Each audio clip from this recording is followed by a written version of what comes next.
আমি আমার মা বোনদেরকে বলবো, দেখেন পর্দার ভিতরে থাকুন, পর্দার ভিতরে থেকে আপনারা কাজ করুন, বেপর্দা হয়েন না, বেপরোয়া হয়েন না।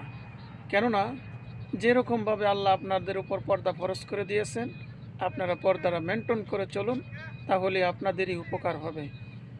যদি ঢাকা বাইতুল মোকাররম মসজিদের পাশে যদি কলা বিক্রি করে, ওই কলাগুলো যদি সিলাইয়া যদি বিক্রি করতে যাই, তাহলে ওই কলার মধ্যে বিভিন্ন জাতের মাছি বসবে, ভালো মাছিও বসবে, খারাপ মাছিও বসবে, নোংরা মাছিও বসবে।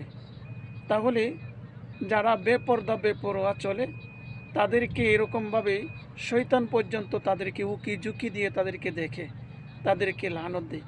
কিন্তু আপনি একজন মা এবং বোন হয়ে যদি বেপরদা বেপরোয়া চলেন, তাহলে আপনারও এই অবস্থাই হবে। যারা পর্দা করে চলে তাদের সম্মান আল্লাহ তাআলা বাড়িয়ে দেয়, যারা পর্দা করে চলে না তাদের সম্মান দুনিয়া তো থাকে না, পরকালও থাকবে না।